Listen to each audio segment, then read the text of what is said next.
Good morning, good afternoon, good evening, wherever you're calling in from. I think most of our attendees today will be in the Metro Phoenix or Arizona area, but I know there are some folks who are brave in Asia that are here with us today, and then around the Americas, and probably not too many from Europe today, given the time. But I really do appreciate all of you attending. It's been 14 months since we had an international state of the Metro Phoenix. That was live, and a lot has changed since that day. We had that event at SkySong. Global Chamber left SkySong. We're moving into Thunderbird in a month or two. The mayor who was residing over that event was Mayor Jim Lane, and he termed out, so he's no longer with us. And then a few weeks later, we got the news that the world was shutting down. And so we, at least Global Chamber, has gone virtual. We've all been through hell and back, and some of us more than others. And we've lost many people in between that day and today. Trade is way off from what it was. Foreign direct investment is down. Overall, the aggregate of world trade has really taken a hit above and beyond all of the harsh realities of what the pandemic has brought. However, on the flip side of that, we've seen lots of heroic efforts to pivot businesses, to be resilient, to shift to new opportunities. And I would have to say that nearly 100% of our members have endured the storm, and many have thrived. And so we're very proud of Global Chamber members, not just in Arizona, but around the world. My name is Doug Brunke. I'm the founder and CEO of Global Chamber. We started this idea 6 years ago. A couple of the people who are speaking today were there in the beginning, and really appreciate all of your support, Hank Marshall and Mel Sanderson. And they're actually going to be kicking us off today with, in Hank's case, as the head of international economic development for the city of Phoenix, he's going to be giving us the report card this year. Hank was one of the key people who several years ago put this together.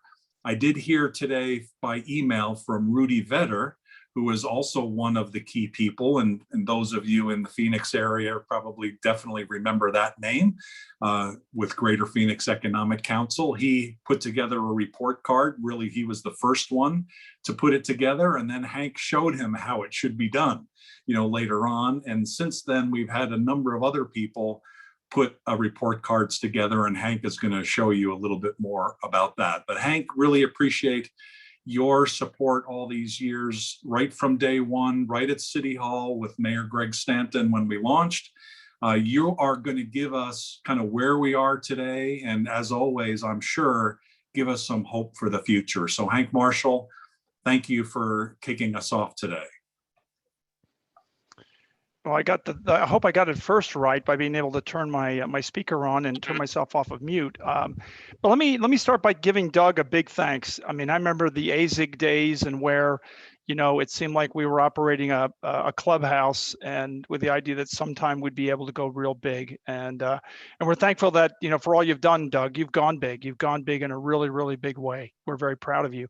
And again, for hosting the International State of the Metro. I mean, it was so much fun to do these in person, because we did get to meet everybody, and the kind of the convening was such a big part of what we did. But secondly, I'd like to thank everybody who's joined us today. For those who are here from Arizona, thanks for sharing the last hour of your days here. For those of you that are afar, wherever you happen to be, but whatever time of day it is, thank you.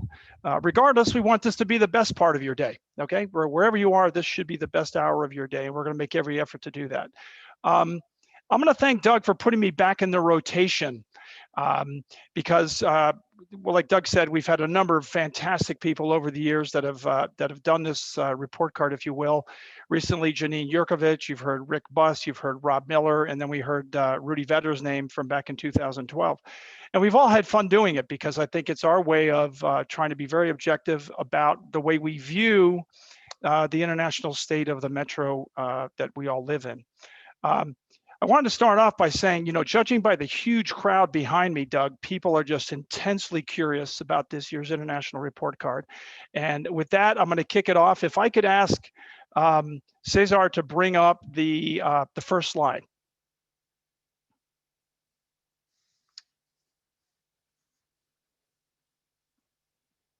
I want to make sure everybody can see it. It should look, there you go. If you could maximize that or leave it like that, either way works for me. Essentially what I want to share on this slide is, you can see we did have one gaping year there in 2014 that I don't exactly recall why we didn't have a report card there. But we started off by, evaluating on a 12-month period, essentially a calendar year, and we looked at categories like trade performance, FDI performance, international commitment, international activity, integration of international activity, and then an overall score for international performance.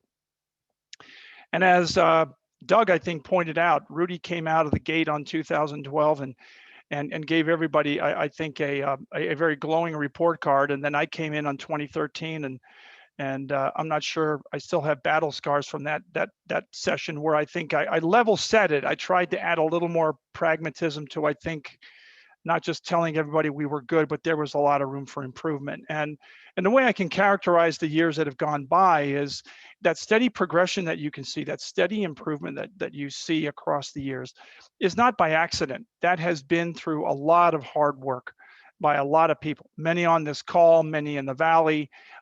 You've seen it drift upwards, and 2019 was a good year. And by most people's reckonings, 2020 was going to be an extension of that. 2020 was going to be a banner year. We had every reason to think that 2020 was going to be better. So if I could, I'm going to try and give you an assessment right now of what my grading is. You're going to see the official report card. I'll ask Caesar to click on it and give you my official report card here for 2020. Now, 2020, by anybody's reckoning, was a unique and unusual year. It was unprecedented. It defied all the norms. It defined all the rules. And, it's hard to characterize 2020 in a standalone way, let alone compare it to prior years. It's hard to normalize 2020.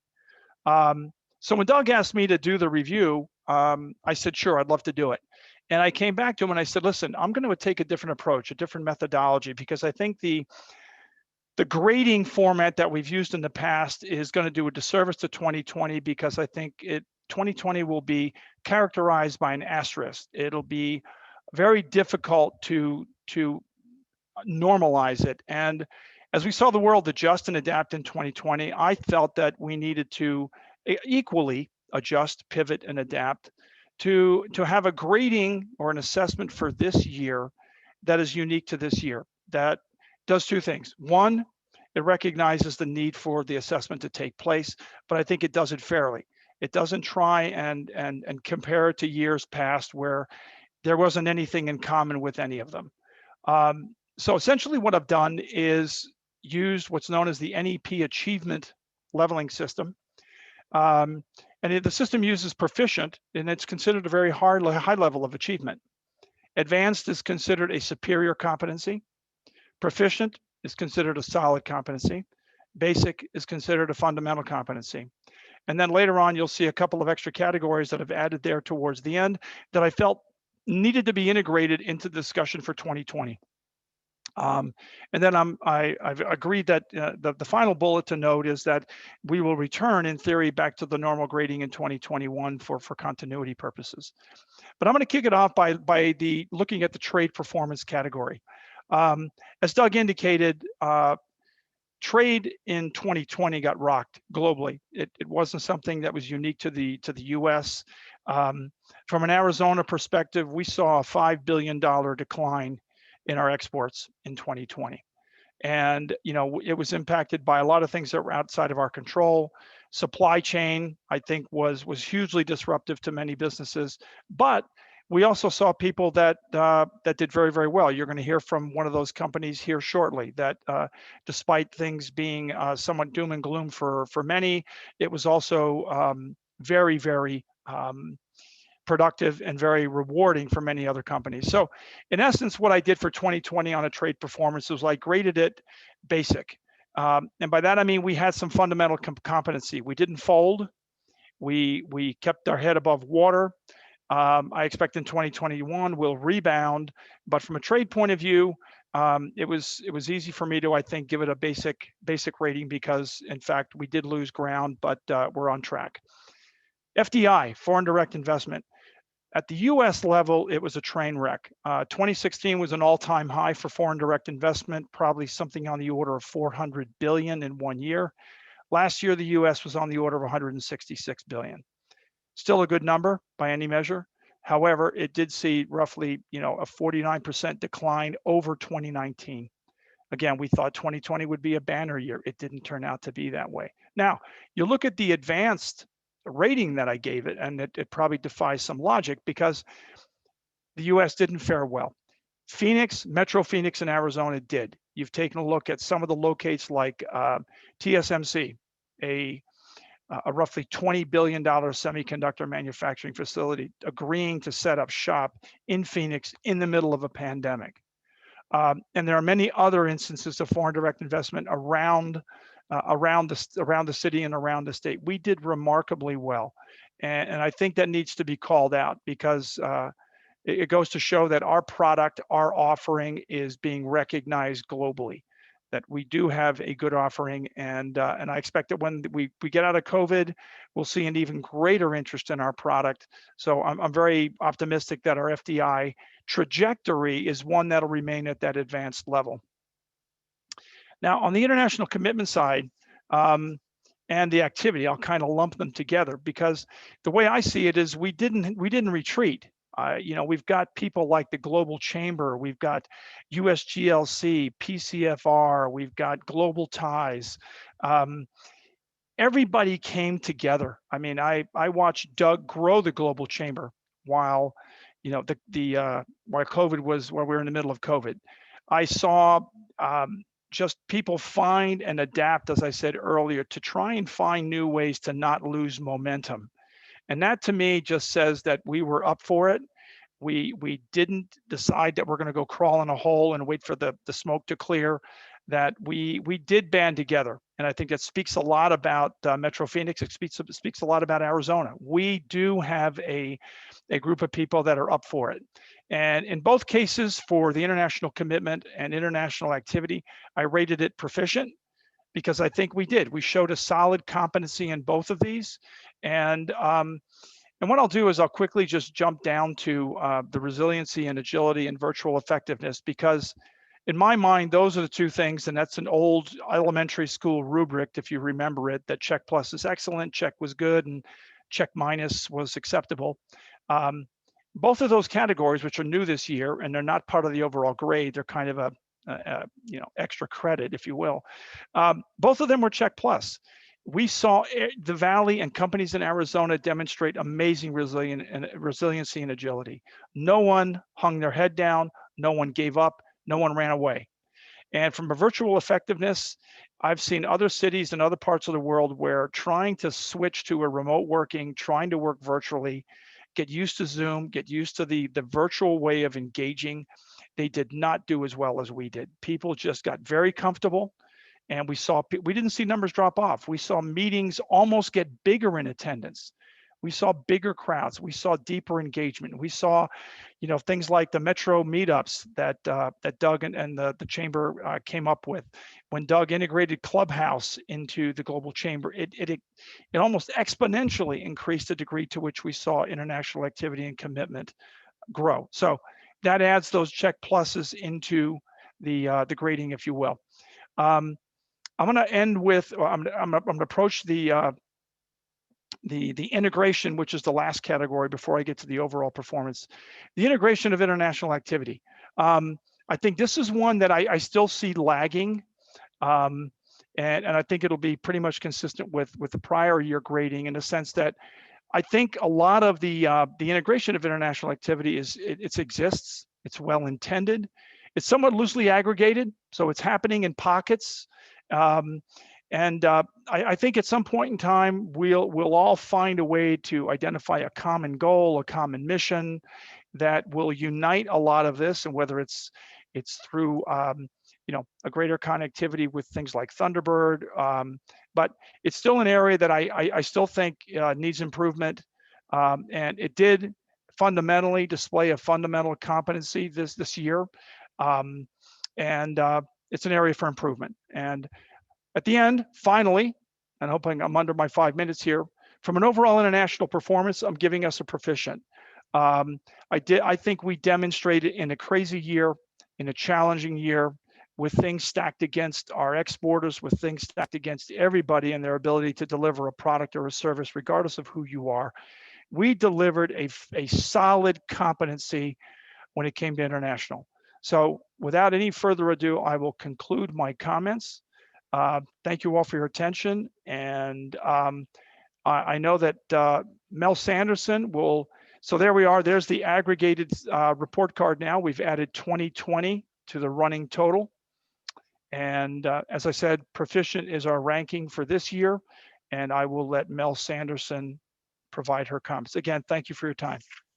Really appreciate it, Hank. I wonder before you leave the stage and turn it over to Mel, I think one of the really instrumental things that's happened over the years is your involvement in the community in particular. And that is, I actually remember the year after we did the first one of these events, Steve Zylstra and myself and a few other people got together and we decided we were going to get all the different groups within the Valley that do business together to try to talk about collaboration.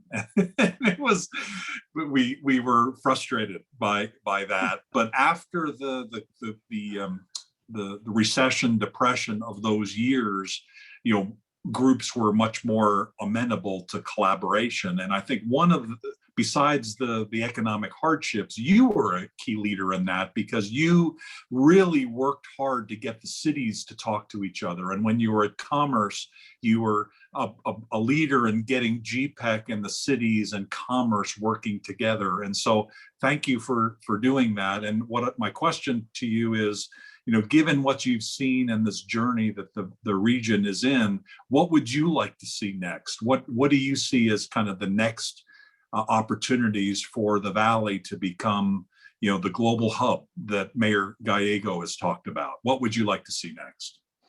And Doug, thank you again. I mean, I've just been pleased to be a part of the process. I think my biggest answer is to go big, is to think big. That I think in many instances we in Arizona, I think tend to, set the bar at a height where we feel comfortable and maybe feel like we can make it. I'd much rather see that we set very, very lofty goals. We've got the USMCA in place, which would, in theory, allow us to, with our two biggest trading partners, those being Mexico and Canada, we should, even though we saw roughly a 20% decline in exports to both countries, we should be focusing on making sure that is a number one priority and that we absolutely dominate exports to both of those locations. From an FDI perspective, I think it's about demonstrating that we remain a very welcoming place. And not to be shy. Again, I don't think we beat our chest enough. I don't think we don't roar enough about how good we are.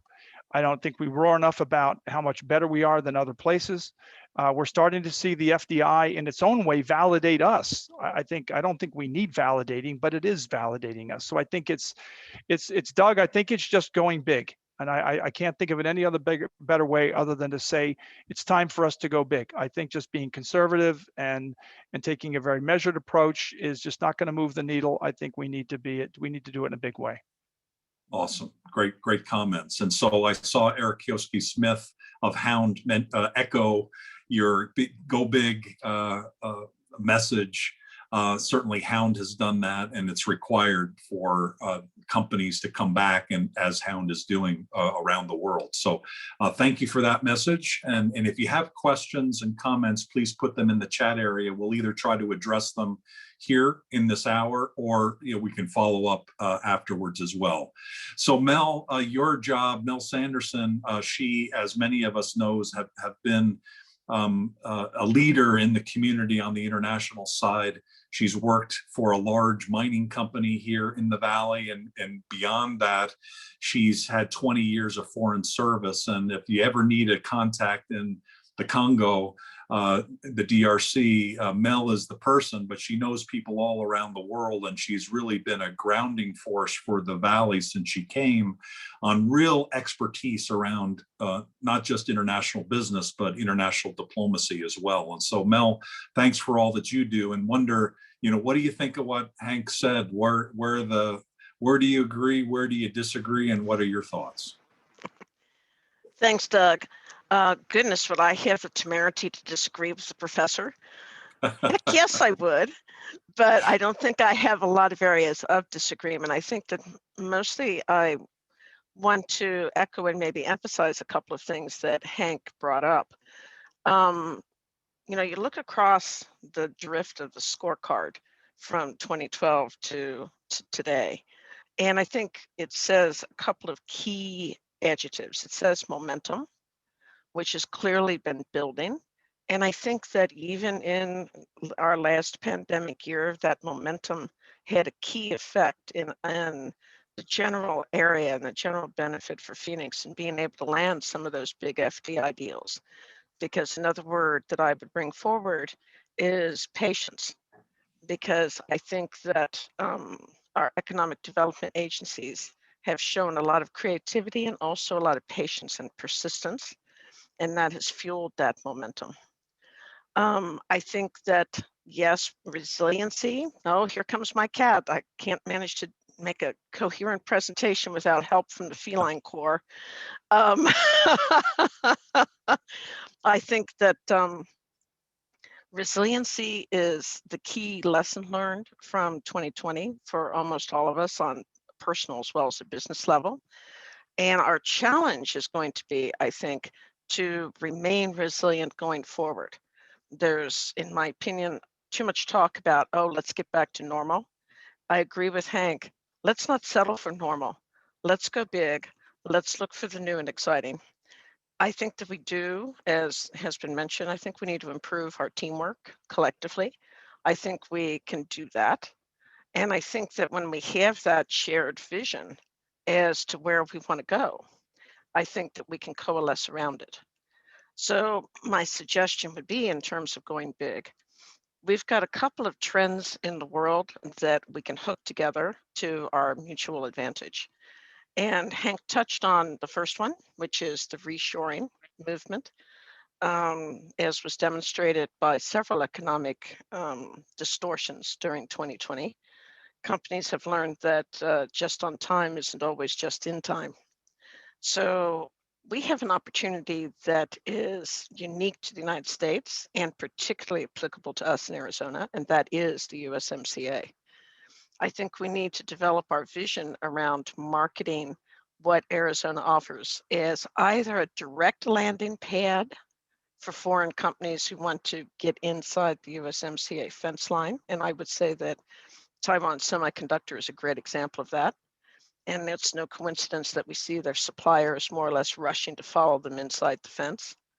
And I think we need to build on that as our model, because obviously they're planning to sell crossways into Canada. They're going to have opportunities to have additional manufacturing in Mexico. We need to develop that coherent vision that markets us as the folks who can make that happen for the world. And being conscious of my 3 minutes, the last thing I would say is that particularly with borders still closed, we still face some significant impediments to normalizing our trade relations. But I think we face an even larger impediment, and that is a general impression that trade isn't really necessary for the good of either America or Arizona. And I think we need to push back hard on that, because our economic recovery here in Arizona and here in America is going to depend a lot on how we re-engage with the world, how we maintain our resiliency in doing so, and how creative we are in transforming ourselves for the post-COVID world. I think that's my 3 minutes, Doug, so I'm going to hang it up there. Great comments, because we just a few months ago didn't have so many people vaccinated, right? We've now on a track where we can actually kind of go out into the world, not just within the US, but beyond it. And when India then steps forward and needs help, we have the ability to help them. So the fact that we're now kind of re-engaging with the world, wow, what a nice change, isn't it? I think so. I'm looking forward to my first flight, probably to Ghana. I'm right with you. So absolutely, I'm right there with you. So although one of the places might be the UK, and especially since Hank is the honorary consul for the UK in Arizona and has been, I think he said, for 20 years, which is unbelievable, which so amazing, so long that he's served, gone to prisons and hospitals and all the work that gets not necessarily a pat on the back, but that we all do really appreciate. And I'm sure the country does as well. Emily Cloak is our next speaker, and she's actually the British Consul General in Los Angeles. She's going to be talking a little bit about Metro Phoenix and the UK possibilities and future. And I'm sure we're going to get an update on where things are in the UK. So Emily, thank you so much for joining us today. We look forward to hearing more. Thank you so much. It's such a pleasure to be here with you all at the Global Chamber. Hank, thank you also not only for all the work that you do for the UK, but for facilitating this opportunity. Great to be with you all today. So I'm really excited to talk a little bit about the relationship between the UK and Metro Phoenix, highlight some of the successes of the past, and where I think that there's some real opportunities to make the most of the future together. And just drawing on what our last two speakers have said, I think when you're looking at going big, I'd just like to invite you to think about how you do that with the UK over the coming months and years as well. I would have to say that right as the British Consul General. So I arrived in September to take on this amazing role. I'm here to represent the UK, not just in LA, but in the US Southwest. So what a fantastic job. I'm just so thrilled to be here. I think there is just so much opportunity between the UK and the US. We do so much together as allies across the trade, wider economy, climate, defense, and so on. So really, really proud to be here. We've all been through some really unique challenges over the last year, hopefully once in a lifetime in terms of what the pandemic has brought to us. And there's also wider generational challenges from the climate crisis and what we all need to do. We've seen firsthand the hardships, but we've also seen, I think, the opportunity to build back better, stronger and greener, invest in our communities, and also use it as an opportunity to increase our resilience, which Mel has also highlighted, and to prepare for that changing future. I think for many, the UK around the world has become a real partner of choice for helping drive forward that recovery, innovating for the future, thanks to the unique offer I think we have in the UK that crosses areas like talent, innovation and infrastructure. And I just think we've got some real strengths across many different sectors of the economy as a key, business capital around the world. And we've given rise to some major advancements in areas like technology, automotive, creative services. And wide-ranging expertise has created a global magnet for talent. We've been at the forefront of the next generation of business opportunities, from AI to clean and sustainable growth. I think you'll also find a country that's just really willing to increase trade and investment opportunities, and we really look forward to doing so with you. You'll have seen that we've left the EU. We secured a comprehensive and far-reaching trade deal that provides certainty to transatlantic businesses and to US investors in the UK and Europe, while protecting the Good Friday Agreement and gains in the Northern Ireland peace process. And that new relationship gives us wider opportunities, including to strike free trade deals with countries around the world. And we still really want to do one with the US. And I think it'll be opportunities like that where we can help build back better and stronger post-COVID. It would be remiss of me not to also set out some of the wider strengths of the UK that I would want you all to be aware of in terms of the strength of the business environment. It has been rated by the World Bank as the most business friendly of Europe's 10 largest economies. It's a stable legal, regulatory environment in one of the world's oldest democracies, with one of the lowest corporation tax rates in the G20 and a range of tax reliefs to give flexibility to domestic and international businesses. We have well-developed diplomatic influence around the world built on UK cultural and political strengths. We're one of the top economies in the world, home to 4 of the top 10 universities and the 4th largest stock exchange. I've mentioned talent a number of times, but just to speak about that a little further, it's the top rated major European economy for attracting global talent. We have one of the largest labour forces in the EU, in Europe, I should say, with 32 million people employed, and has lower labour costs than a number of countries in Europe. When it comes to innovation, the UK is ranked top 5 on the Global Innovation Index 2019. It's got a great rich heritage of exploration and innovation, and there are a range of R&D tax reliefs. And on infrastructure, our strengths include the largest air transport system, which we're, as many of you have already highlighted, looking forward to getting on first flights for a while, for a number of months now. But in terms of wider infrastructure, we've got a robust energy grid supported by strengths in offshore wind and benefit from advanced road networks, a modern rail system, and a range of seaports. We're here at the UK Consulate and using our network around the world to help trade, business and investment. And our team can support many of you looking to export and invest with the UK. And I think we can do that as a win-win, in a way that benefits you in Phoenix and in a way that benefits us in the UK. And just in terms of our team, and we do cover a range of sectors across the economy, they can help provide market insights, helping businesses make informed decisions on expanding or investing in the UK for the first time or exporting.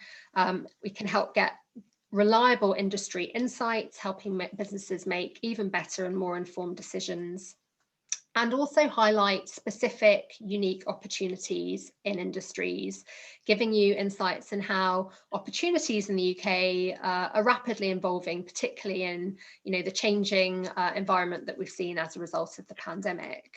So I think it's really important to just set out what we're looking to do, because the way I often hear our Department for International Trade team speak is we're there to do business development for Britain, but we're also, investors in the US economy in states like Phoenix. And I think just drawing on that win-win anecdote, I think we're able to work in a way that supports both economies, do a lot more together. Now, just to say a little bit on the relationship between the UK and Arizona. So we are a leading export market for the state. I understand topping $2 billion annually. And those exports support, I hear, nearly 12,000 jobs in the state, while roughly another 20,000 people from Arizona are employed by UK-owned companies. And with companies like UK-based BAE, Honeywell, Raytheon and Boeing all exporting to the UK, it is no surprise that aerospace products and parts are the leading export from Arizona to the UK. It hasn't gone unnoticed that the Phoenix metro area is also rapidly strengthening its status as a global leader in semiconductor production. In 2019, I hear semiconductor and components cracked the top 5 most valuable exports to the UK for the first time, coming in 3rd. And obviously a lot has developed over the last over a year, but I know there's been some really exciting investments in Phoenix too in that area. In January 2020, I think that was one of the final trips before the pandemic, our Minister of State for Investment, Graham Stewart, met with companies and leaders in Phoenix, where he heard about some of the great companies here that invest in or were considering UK investments. And our ministers remain really committed to virtual activity with great states like Arizona, but also when travel is more permissible to be able to come out and do some of that activity in person. I should say that I know from my team that the minister and also others that visited have just been really impressed with the strength of Phoenix innovation community with various meetups with startups and incubators. So I think that's a real strength of Phoenix. As we look forward to the end of the pandemic, we hope that we will be able to visit soon. I am really looking forward to coming out to Phoenix. I work quite closely with Hank, and I think there's just so much we can do together. I really look forward to meeting you in person and to help make the relationship that we have even stronger. And I think we can do that in trade, the economy, investment, in climate, science, and so many areas. I have heard that the heat can get quite overpowering, so I'll make sure I'm taking local advice, given I'm from the quite mild temperatures in the UK. Thank you again to Hank for everything you do for the UK relationship and for inviting me to meet you all today. Doug, thank you so much for organising this great get-together. And I would like to thank you all for just giving me the opportunity to speak a little bit about the UK. Looking forward to working with you over the next few years. Thank you. Our pleasure. Thank you, Emily. I noticed Jan Knight, who's a member in Tucson, she's kind of the British queen of Tucson. So Jan don't forget Tucson, Emily, in terms of getting you involved. And I'm sure Jan comes up to Phoenix as well, so we'll figure a way to do that.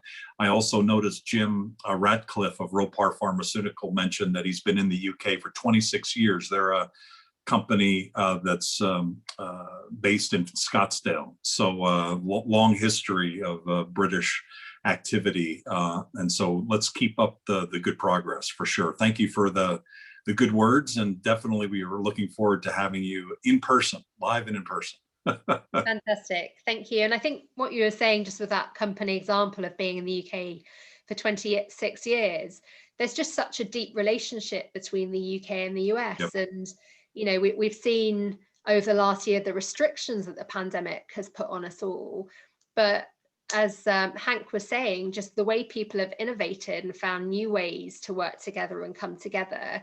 My hope is that we can take the best of both those worlds in terms of how we work together and build on those deep foundations that we're seeing at company level, at governmental level, and, you know, build back better and greener, I hope. And, you know, I want to do that with Phoenix. You're key partners for us, and I think we have a lot to gain. Thank you. I think that message gets a lot of receptivity here based on what you've heard, how this community, and certainly in the last 10 years, has really come together and recognizes that we can go further together. And so thank you for those really kind words.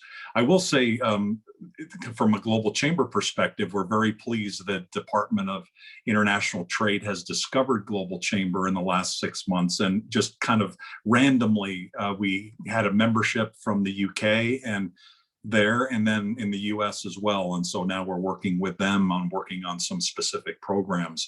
We have a very strong chapter now in London, and we're expanding across the UK as well. So we're definitely interested in continuing to expand that as well. Today, we actually had a Global Chamber event, Accra, Ghana, London cross metro meetup, which was a lot of fun. So unfortunately, it's a bad timing right now for anybody in the UK on our team to be part of this, but they really wanted to be part of it. We'll plan it better next time. Thank you for your time. Pleasure. Thank you so much. Our next speaker is Jack McCain. He's the Director, State and Local Government Affairs at American Airlines. He's going to be talking about the airline recovery. Clearly a key element, both tourism and business travel, having that come back is a key part of our recovery. Jack, we really appreciate you here sharing your thoughts. We miss air travel. We miss your father very much, as I'm sure you do. Thank you for taking the time today to share more about how we're coming out of the hole and what we can expect. I appreciate that very much, and I'm really, really happy to be here. So I'll share a couple of big industry-wide trends, and then I'll talk a little bit about some American-specific stuff. I know we're shy on time a little bit, so I'll try to keep it neat. But big picture, what we're seeing is bookings with most of the major airlines are coming back pretty sharply, which is good. Bookings does not necessarily always translate into travel, but it's a pretty good indicator that people are more willing to travel by air, which is good for us. We're happy about it. But what we're not necessarily seeing come back as quickly as we would like is business travel. So companies are still reticent to put their people on aircraft, which we understand given the situation with the global pandemic. So while travel and leisure has increased in bookings, we have not seen the same come out of business travel. Now, the good part is a lot of partnerships that we have are very strong. We've made inroads with some of the larger companies that you can think of. So they are still interested in striking deals for travel looking into the future. So that's a positive sign. Obviously, international travel lags significantly with respect to domestic because just from my own perspective, it's pretty difficult to navigate all the requirements depending on what your destination is and then trying to get back into the country.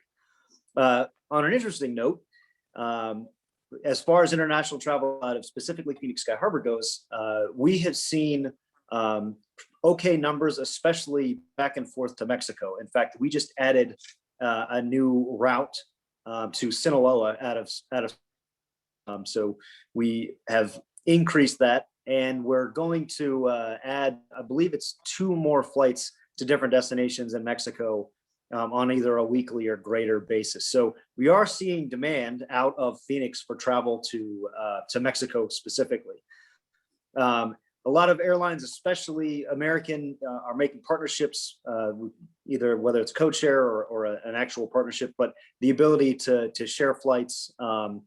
One of the fortuitous things that's come out of that is Sky Harbor is now one stop to Bangalore, India, or will be in October when the flight opens up, which is fantastic. So take Alaskan out of Sky Harbor, and then you don't go through LAX, you actually go through Seattle.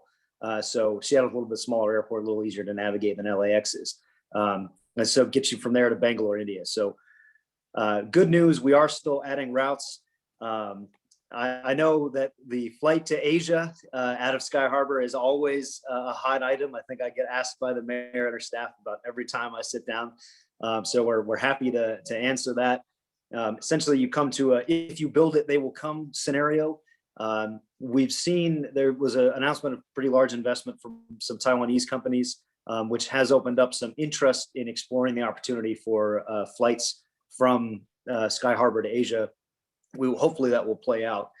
I saw just popped up the direct flight to London. I don't have a specific date. Travel restrictions with the UK do seem to be easing a little bit. We've had an announcement that international from the CDC saying international travel is going to be a little easier, which is great. But big picture, we are hoping to see revenue come back. We've sort of seen, or we've coalesced most of our international operations into DFW, but that's not sustainable forever. We want to make sure that we can provide people with as many destinations as possible.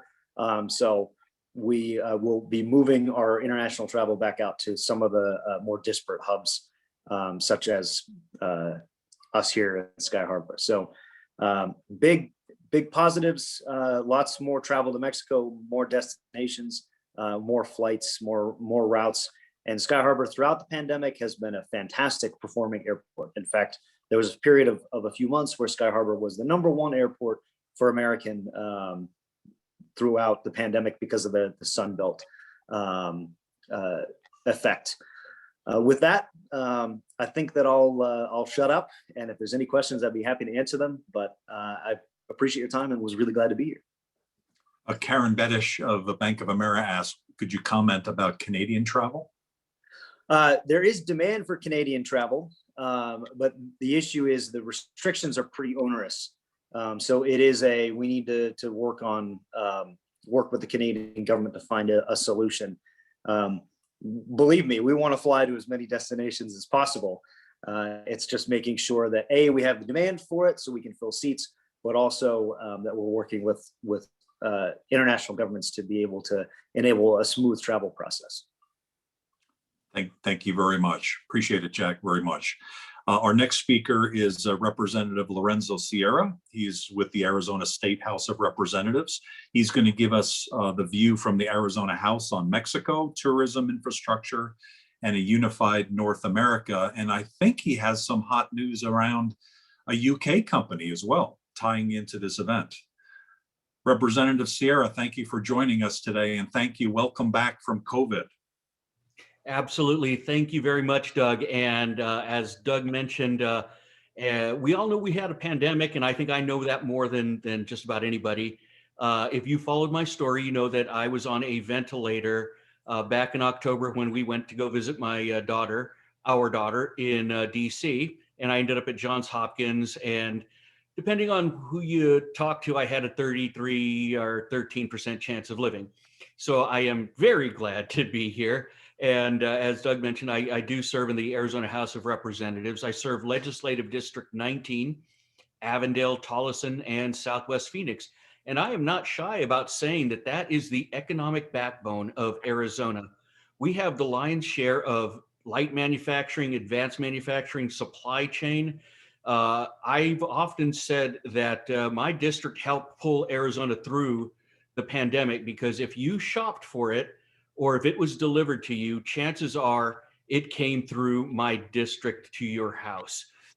So I think, Doug, if it's okay, I'm going to change my remarks just a little bit, because I know we're running a little short on time, but just wanted to talk very quickly about over at the House, you know, we have to work on a bipartisan basis when it comes to international business related bills, because we have factions on both sides of the aisle that really don't believe in incentives or any of those things that are going to help spur business, especially international business. So, you know, we have to find a group of Republicans and Democrats. I am a Democrat, that are going to get something like that through.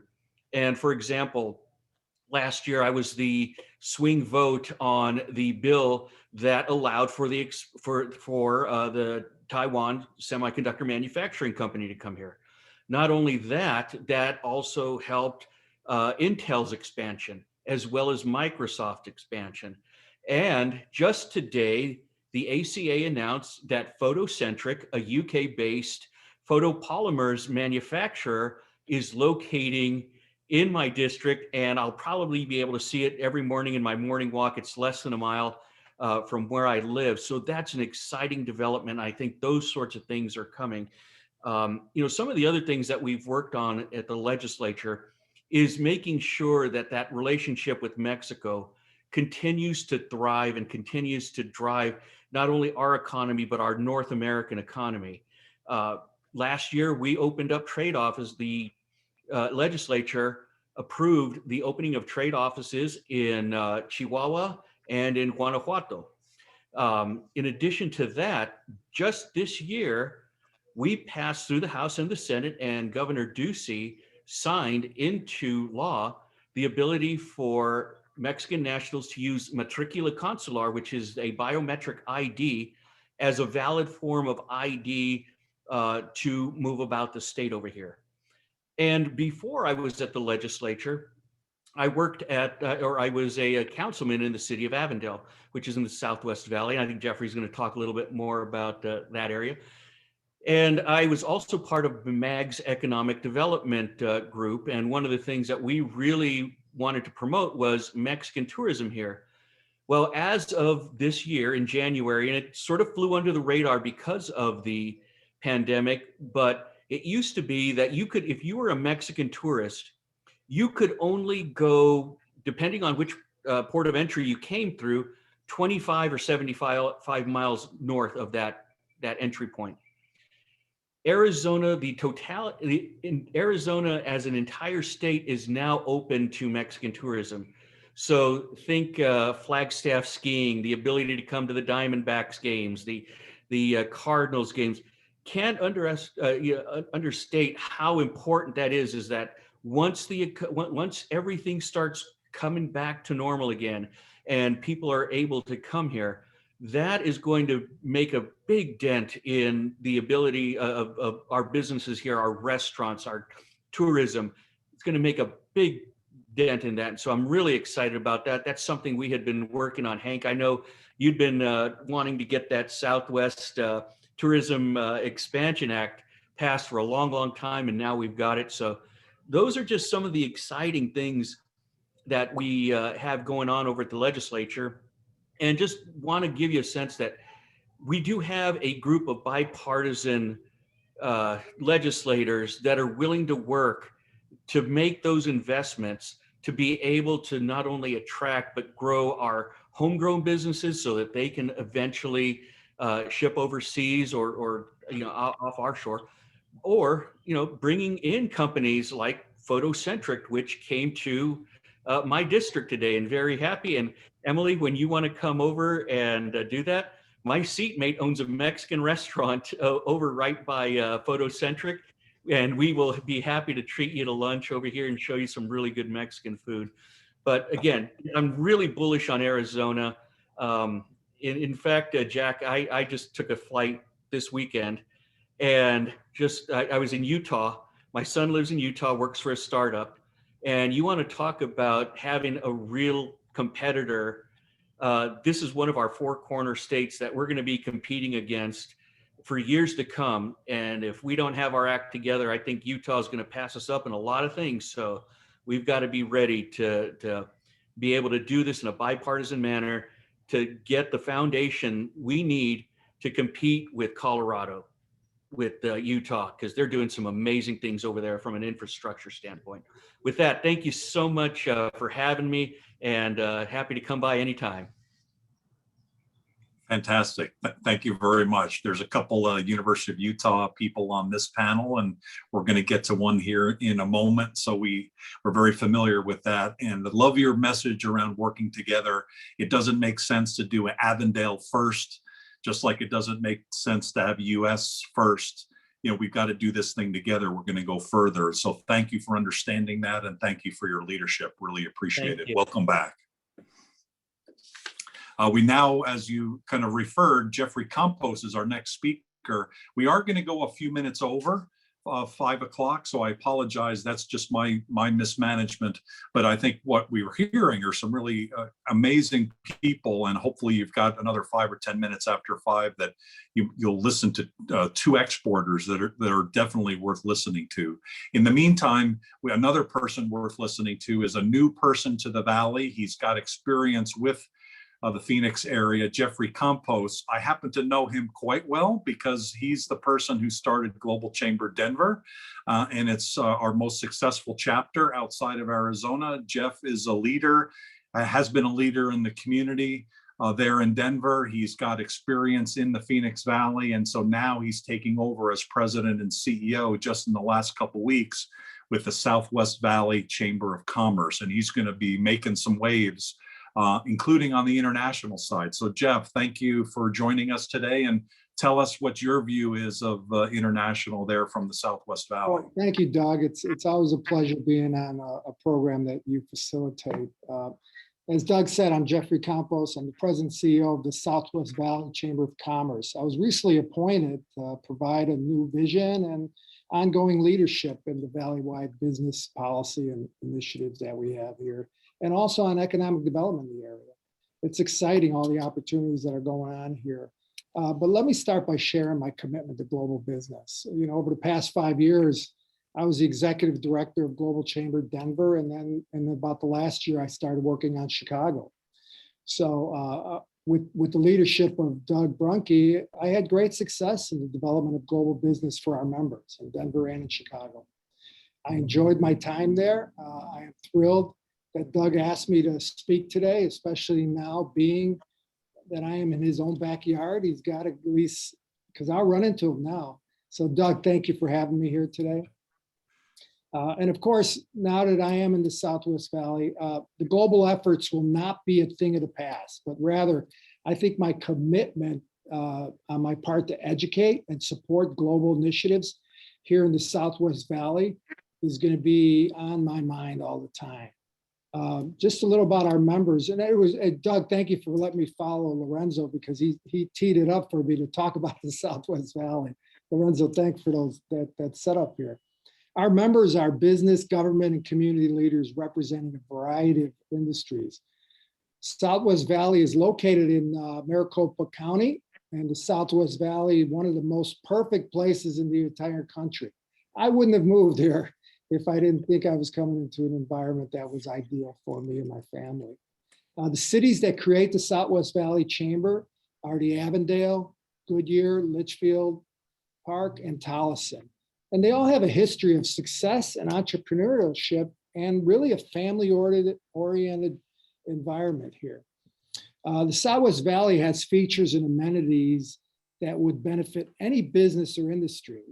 They have easy access to major interstates, close proximity to 3 airports, a railroad service, foreign trade zones, opportunity zones, and a designated redevelopment area. I mean, the development out here is going crazy.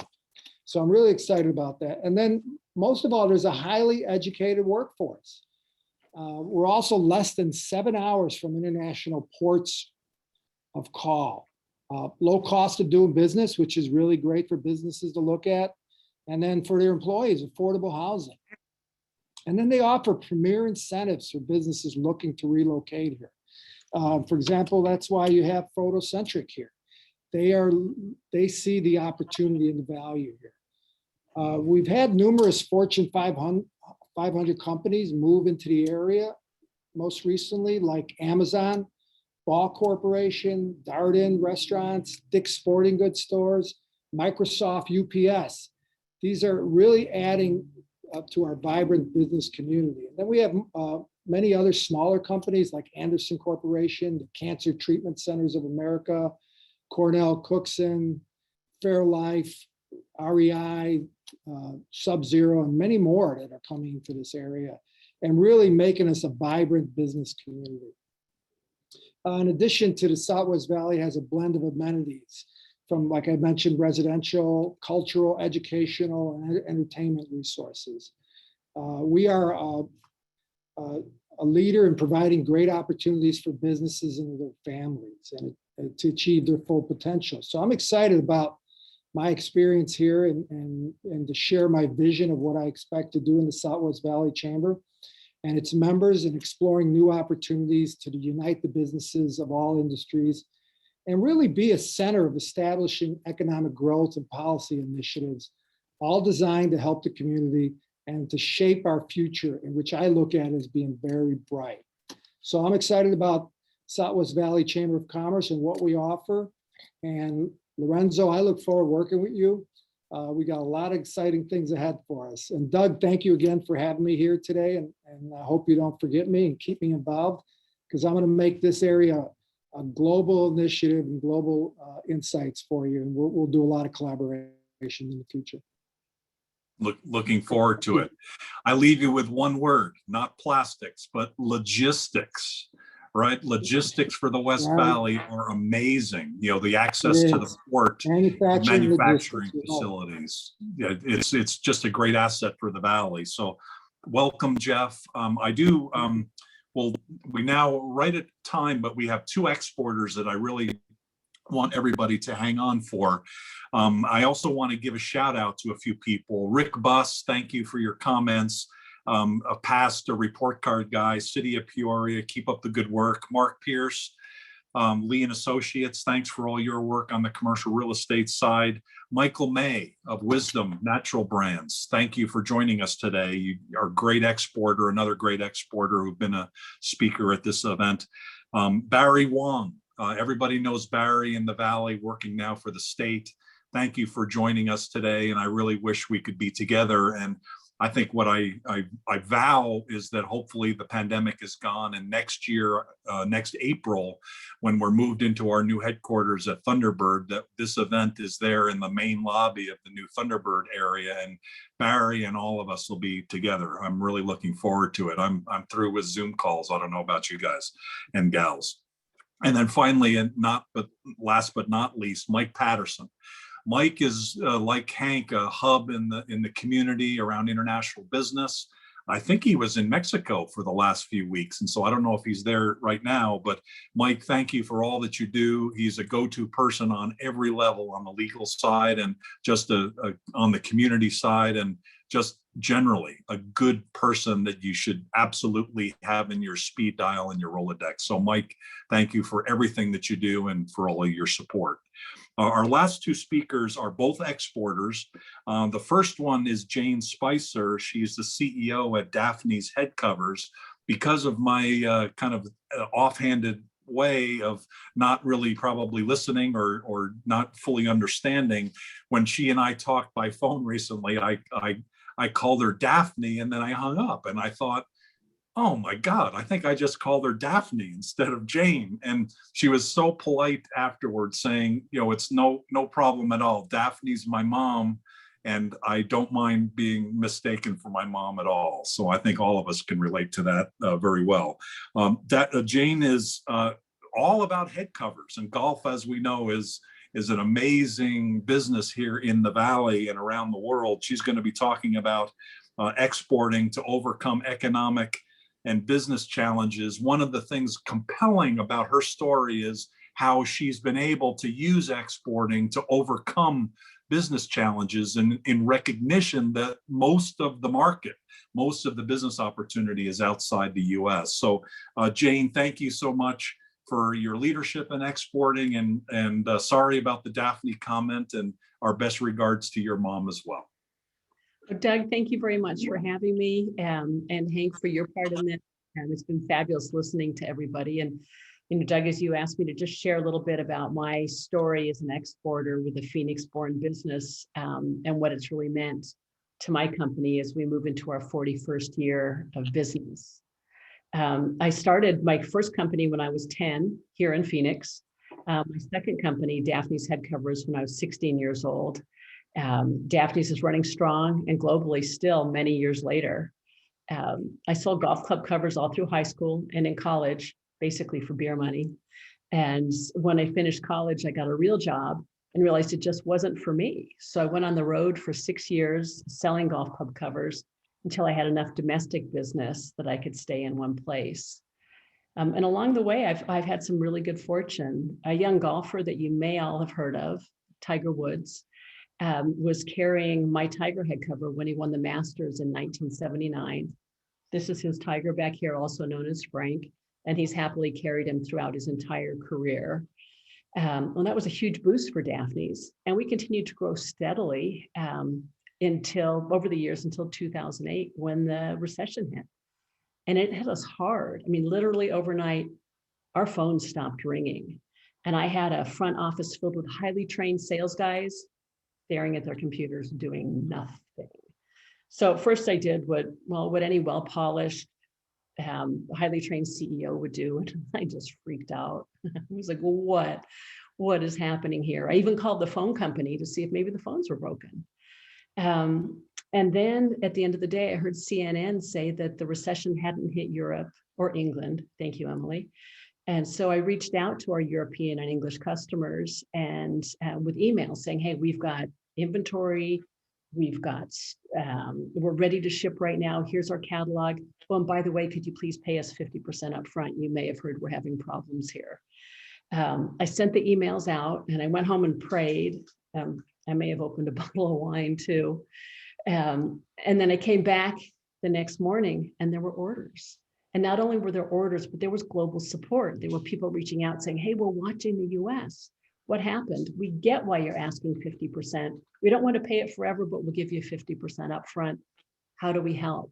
So people in other countries were reaching out to help, which was, I've never felt a bigger part of a community. And we started shipping. And because of the 50% upfront, because I figured if people weren't calling today, they probably weren't paying tomorrow. So that kept us cash flowing and orders started to come in. And then on the way out of the office one evening, I received a phone call from a friend in Australia who said, well, I can't talk for long, Jane, because I'm going golfing. Well, this was a day's end. And it occurred to me that there's a whole Southern hemisphere that I hadn't tapped into. And if I could do so well and just barely keep our head above water in Europe and in England, what would happen if I tapped into the Southern Hemisphere? So I took those emails, polished them all. My crew and I sent them out to everybody we knew in the Southern Hemisphere. And over the next week, orders started to pour in. Orders poured in and support poured in. We want to see the US do well. We want to work with you. How do we help? And oh, that's awesome that you have stock. So that's why when I feel like global business is probably the least expensive and best insurance policy a company can have. For us, if it's raining in England, it's sunny and people are golfing in South Africa. If the Canadian winter has just been snowed over, well, you can golf in Southern Europe. So for me, global business it's grown me in every angle as a person, learning that there's a global community with empathy, understanding, and support, and also being able to do business around the clock, regardless of what was happening in our country. Something good is happening somewhere else. So I would encourage all of you that if you're thinking about going global, go. If you're thinking about expanding globally, do it. And use organizations like the Global Chamber of Commerce. Talk to these people. They'll help you. They'll help open doors. My experiences have been positive. My adventures have been great. And I celebrate our 41st year in business because of global business. So, Doug, thank you for asking me to share my story, and Hank for being a part of encouraging me to do this, and for all of you for what you're doing. It makes for, Phoenix is a rich, vibrant place to do business, and the globe to be our playground and where we can all grow together. Thank you very much for your time. Our pleasure. How many countries now, and what does the future hold? Well, I'm embarrassed to say we've lost count. We're well over 75 and we've been growing exponentially. So I'm not quite sure, but the future holds continued growth. And we've been very lucky because golf is a COVID approved sport. So we've had quite an interesting last year in a way that I feel really, really lucky. You have a special connection to Norway, I think, too, don't you? Oh, absolutely. I've got 15 cousins in Norway. So I'm in England and Norway every year. So Jack, please open up flights. I miss my family. Yes, we are there. Absolutely. Thank you so much for sharing. It's an inspiring story. Thank you, Jane. Thank you. Our last speaker is last but not least, and he is the other University of Utah graduate like I am. I'm a chemical engineer from the U, and the other U person is Dr. Brett McMickle. We've known each other through the alumni chapter, and he's last year became the president and CEO of Ag Junction. Who knew there was an ag tech company in Scottsdale, Arizona? They're exporting world-class ag tech from Scottsdale. Go figure. And they're doing amazing work, and it's obviously a hot area. So Dr. McMickle, Mr. Brett, how are you? And thank you for being our final speaker today. We look forward to learning more. Go Utes. Go Utes. Thanks, Doug. It's a pleasure to be invited to this discussion. I really enjoyed everything that's been going on here. So appreciate everyone sticking around for a little bit. So I'll try to keep it brief. Yes, Ag Junction, agriculture company. We are exporting out of Scottsdale. We announced in 2018, we'd move our headquarters to Scottsdale to participate with a broader autonomy, the integrated chip, what's going on in Intel, Mobileye, as well as with the automotive sector here, and then the great access to talent with the university system. And so it's been a great move for us to move the headquarters here. We are a truly global company. We are traded on the Canadian Stock Exchange. So we're traded on the Toronto Stock Exchange. Yet we have our headquarters in Scottsdale, subsidiaries in Amsterdam in the Netherlands, and in Shanghai, China. And then we've got a global workforce, including field engineers in the UK. So we are represented in the United Kingdom. Ag Junction participates in the $45 billion market for precision ag. Our goal is to make agriculture safe and help with the sustainability and address some of the challenges facing agriculture today in the food supply. namely the challenges of increasing regulation, the decrease and aging of the labor, as well as more recently, primarily due to COVID, increased attention by governments on food security. So we build the autonomous features for a lot of the OEMs, including auto steering, path planning, as well as controlling the machine to provide accurate fertilizer and spray, and keep all of the records necessary to show compliance. And so most of our business is exported. 65% of our business in 2019 was outside the United States. But as been mentioned many times, 2020 was a different year. And so our exports dropped only 27% of revenue in 2020. As OEMs and the globe decreased trade, OEMs stopped production and tried to protect their liquidity. So we had to refocus our company as well. Luckily, in 2018, we decided to address another challenge in agriculture, and that's the challenge of sustaining smaller farmers. So we developed a product in an e-commerce channel to sell directly into small farms and make a lot of the technology we offer our OEM customers available in a simpler format to these small farmers that can't afford the luxury of having this technology from the OEMs. And through the pandemic, we pivoted our attention more onto the e-commerce platform, expanded into Canada, and we're able to grow revenue through that channel. We've recently expanded to Australia, a country that we're very familiar with from our history. And we've are already taking orders in Australia, and we're looking for further global expansion on the e-commerce business. We're already seeing an uptick, though, on the OEMs as we start through the recovery process. As you probably know, it varies region to region, but we're starting to see a lot of the OEM production orders return, as well as the collaboration in research and development. I'll echo a lot of what I've heard from Jane and others. It's been very helpful to participate with members of the Global Chamber, as well as some of the other international organizations within the Valley, and take advantage of all of the resources here, including the universities. We support internships with ASU. We've had a number of Thunderbird interns. I'm also a Thunderbird alumni, as well as a Ute. So I have a connection there, and participating with the University of Arizona with the Maricopa Agricultural Center.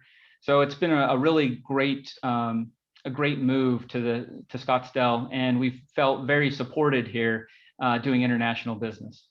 I appreciate you guys staying on a little bit, and Doug, thank you for giving me the opportunity to talk a little bit more about Ag Junction.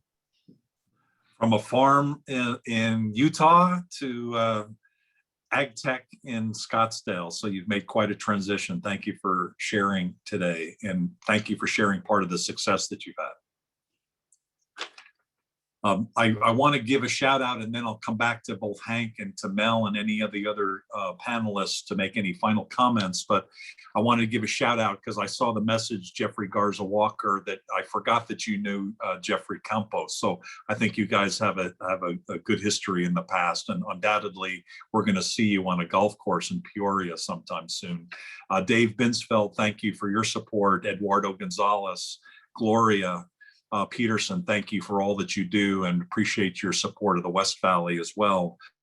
Consul General, Honorary Consul Kelly Moore is here with the country of Japan, and really appreciate your recent support on our investment forum that we held here to encourage Japanese companies. And actually there are several things that are happening because of that. So Kelly, thank you for your leadership. And then finally, Dwayne Canova is speaking at, actually it's tomorrow. So at one of our Global Chamber Northern chapters, Global Chamber Northern Colorado, Dwayne is speaking on global leadership. And so, Dwayne, thank you for joining us today. Really appreciate all that you do on the global stage. What comments or any final closing comments, Hank and Mel, let's start with you. Anything you'd like to share in terms of some things that you've heard, and any closing comments that you'd like to make? Thank you, and I'll make it real brief. I know we've run over, but many thanks to all the speakers, especially to Emily. Thank you for your time. It's always wonderful to see you, and it'll be fun to welcome you out here, and you get to meet the wonderful cast of characters that make Arizona so unique. But really, Doug, the last comment is for you.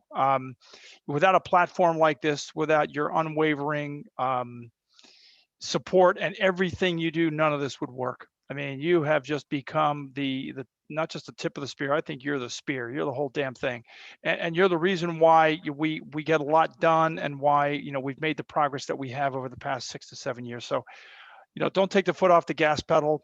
Take us along for the ride wherever it is you're headed, and it's just a real pleasure and a privilege to be a part of it. The check is in the mail. I appreciate it. But don't forget Export League, second cohort coming up. So we did a group of companies. In fact, I saw Jim Ratcliffe with Ropar we mentioned earlier in Closis, the product Closis. They were in that first cohort, and the second one is coming up in July. Mel, do you have any comments that you'd like to make? Sure, I do want to echo Hank's comments, Doug. I think you don't realize the role that you play. The purpose of this isn't the Doug Brunke pat on the back. Now I'm going to make it the Jane show, because I also want to say that I think that Jane's story of her business experience absolutely epitomizes what I think that we collectively need to do going forward. She didn't hesitate to think outside of the box. She didn't give in to despair. She was humble enough to say, look, can you pay me 50% up front? You know what's going on here, when a lot of people wouldn't have been that forthright. And so kudos to you, Jane. And I think you really are an object lesson for all of us. Totally agree. We were joking before we started. The first two people on the panel to dial in were Jane and Brett. And we were joking, it's the exporters that came first. They've got their act together. And, that act together often means flexibility and resilience and being pummeled and coming back and just getting stuff done. And so we know it's hard work. And so congratulations to both of you, and really congratulations to everybody here on the panel. We really appreciate all of the comments you've made today. And let's promise that next year's is going to be in person. It'll be at Thunderbird. So Brett, come on back to one of your alma maters. Maybe someday we'll go back to the U together as well, but at least next April we'll be together then. Global Chamber has events all the time, including that one I just mentioned. We have a virtual dining event on Thursday with the Balkans, primarily Bulgaria, Romania, and Turkey. So jump in. It's actually a lunch this time. So those of you who have participated in that, it's always been a dinner in the US. This time it's a lunch, so that in Sofia, Bulgaria, it's 8 p.m. dinner, and we're going to have a heck of a show based on what I heard today. So if you haven't got, it's free. So join in and learn more than you probably even want to know about the Baltics, but it's going to be fun based on what I've heard, including 2 people on TV in Bulgaria, MasterChef Bulgaria people. It's going to be a crazy event, because above and beyond anything else, we're having fun out here in the global world. And if it wasn't fun, I don't think any of us would be doing it. And Mel, you're a great epitome for that. You didn't spend 20 years in the Foreign Service because you weren't having fun. Cross-cultural work and working with other people and building not just business, but having diplomatic relations and building understanding across borders is a fun thing. It's a necessary thing. And it's one thing that, boy, we're sure looking forward to doing more of in the future. So thank you, everybody, for joining. Thanks for hanging on a little bit longer. Check out the twice-a-month meetups for Global Chamber Phoenix, and we're including Tucson in those as well. Meet up with Tucson very regularly. Thanks, everybody. Have a great rest of your week. Let's keep growing and growing internationally, be global and unstoppable. Thanks, everybody. Take care. Bye, everybody. Thanks, Hank. Appreciate your comments. Really do. Bye, buddy. Take care. You're Huh? amazing. Who Bye, are bud. those people in the background anyway? They're the other 90 people who couldn't get into the event, so they were behind me. So. They're See you, looking right everyone. over your shoulder. Hey, thanks, Jeff. Appreciate it. Thanks for joining today. How's the beginning of your journey?